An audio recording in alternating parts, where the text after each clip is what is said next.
Hello Libra, Sun, Moon, Rising, and Venus signs. Kamusta kayo? Sana po nasa mabuti kayong kalagayan. Welcome back po sa Star Tarot. Kung bago kayo rito, welcome din kayo. Thank you sa inyong support. I truly appreciate it. God bless you all. Una mensahe ni Libra ay 8 of Swords. Ayan. So, Libra, maybe ang iba sa inyo dito, you know, you're feeling restricted. No? You're feeling restricted. Maaaring hindi yan ang katotohanan na nire-restrict kayo or pinagbabawalan kayo ng kung sino man, no? Maaring, pick up ko dito, parang yun ang iyong ilusyon. Yun ang inyong akala na someone is preventing you or something is preventing you from being free, from being malaya na gawin, no? Yung gusto ninyong gawin, sabihin ang gusto ninyong sabihin, diskartehan ninyo ang kung ano man ang gusto ninyong diskartehan, yung gano'n, no? Kasi maaaring ang sitwasyon dito ay siguro nakakarinig kayo ng mga negative comments from other people and that is intimidating you, no? Maaaring gano'n ang nangyayari dito, but maaaring na yung epekto sa inyo ng negative comments ng ibang tao is parang napaghihinaan kayo dito ng loob. Kasi maaaring dinidibdib ninyo yan, no?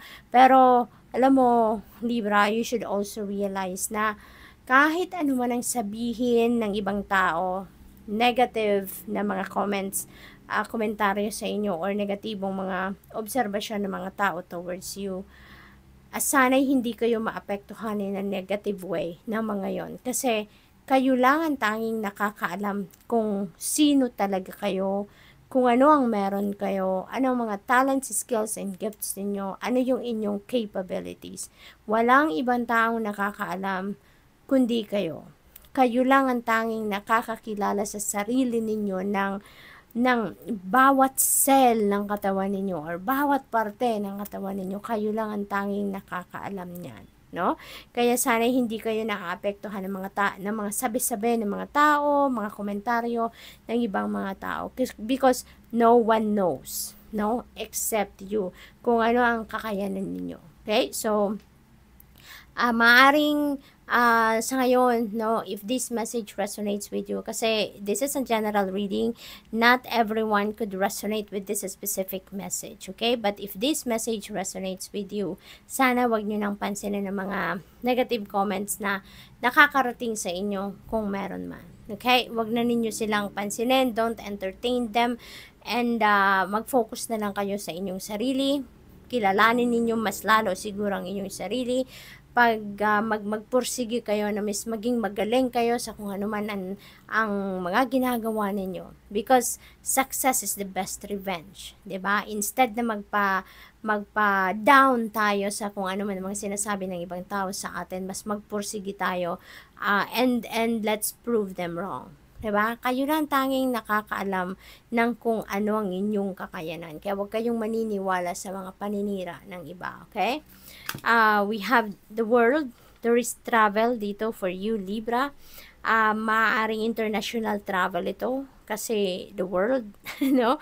So, possible din na ang travel na to could be linked, no, sa bagong phase ng buhay ninyo na napapasukin ninyo. So, maaaring mangingibang bansa kayo dahil doon kayo magtatrabaho. Maaaring merong career opportunity doon, no, job opportunity, or business, or study, 'di ba? Maaring expansion of your knowledge, expansion of your studies, no? Maaring ganun ang opportunity ninyo overseas sa ngayon. For others of you naman, there is completion of a project or maaaring achievements dito na kung ano man ang matagal na ninyong ginagawa, no? Possible din na meron ditong mga gagawin kayo na magtatapos na kasi you did it with flying colors. So parang graduate na kayo sa stage na to, no?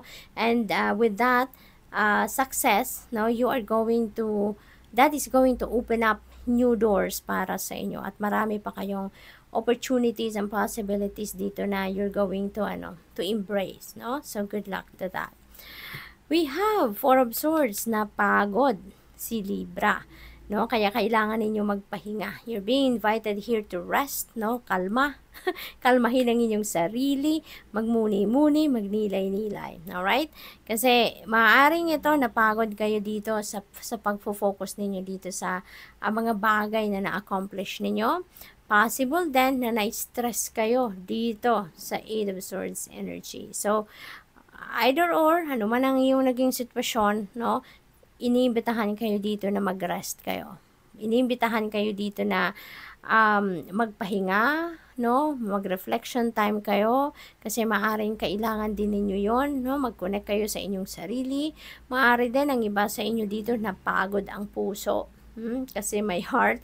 So, maybe may emotional disturbance ang iba sa inyo dito. Maybe link, no, sa inyong love life. So, maaaring ganun ang sitwasyon dito. Alright? So, what else? The Hermit energy. This is a Virgo energy. So, maaaring meron din kayo dito mga Virgo placements sa inyong chart. That is also possible. So, possible din dito, Libra, na talagang kailangan ninyo dito na magnilay-nilay. Kailangan ninyo dito na mapag-isa muna, no? So, you can focus on yourself. You can think about things, kung ano mga nangyayari. You can re-evaluate what is happening sa buhay ninyo. Something like that, no? So, maaaring yan ang kailangan din ninyong pagtuunan ng pansin sa ngayon. Alright? At, posible din na kailangan ninyo na mapag-isa, mag-solitude kayo para makapag-isip-isip kayo. Dahil maaaring meron din mga sitwasyon sa buhay ninyo na kailangan ninyong bigyan ng panahon yan para magdiskarte kayo or para mapag-isipan ninyong mabuti kung ano yung nararapat ninyong gawin. Okay? So, what else? We have 5 of Wands. Ayan. So, this is conflict, no? Maaaring internal conflict ito. Maaring internal conflict that is possible.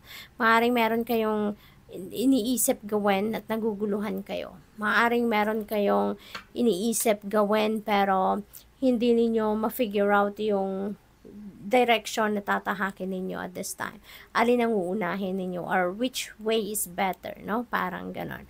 It is also possible na may conflict dito between you and another person, between you and a group of people, depende sa inyong sitwasyon. This could be a work situation, this could be a family situation. Maaring merong rivalry dito, competition, no? Maaring ganon ang ganap. So, good luck to that. So, tignan natin kung anong final message for Libra. We have angel number 1441. Ayan. So, life goals, no? Yun ang siguro paghahandaan ninyo sa ngayon or maaring yun ang susunod ninyong gagawin because you are entering a new phase in your life dito with the world energy. So, maybe yung life goals ninyo sa ngayon, yun ang pagtutuunan ninyo ng pansin. It's the time of intense self-development. Focus your mind on your craft. You already have what it takes to succeed, but practice makes you a master. So, it also serves to find your true purpose. Leveling up in your career or business is a priority right now. So, maaaring ito, no? Mag-focus kayo sa career and business ninyo. If dito sa The World Energy, diba, meron mga bagong chapter sa buhay ninyo na papasukin kayo. So, this could be it. Now, focus on career and business. So, good luck. Thank you for watching. Love and light. Namaste.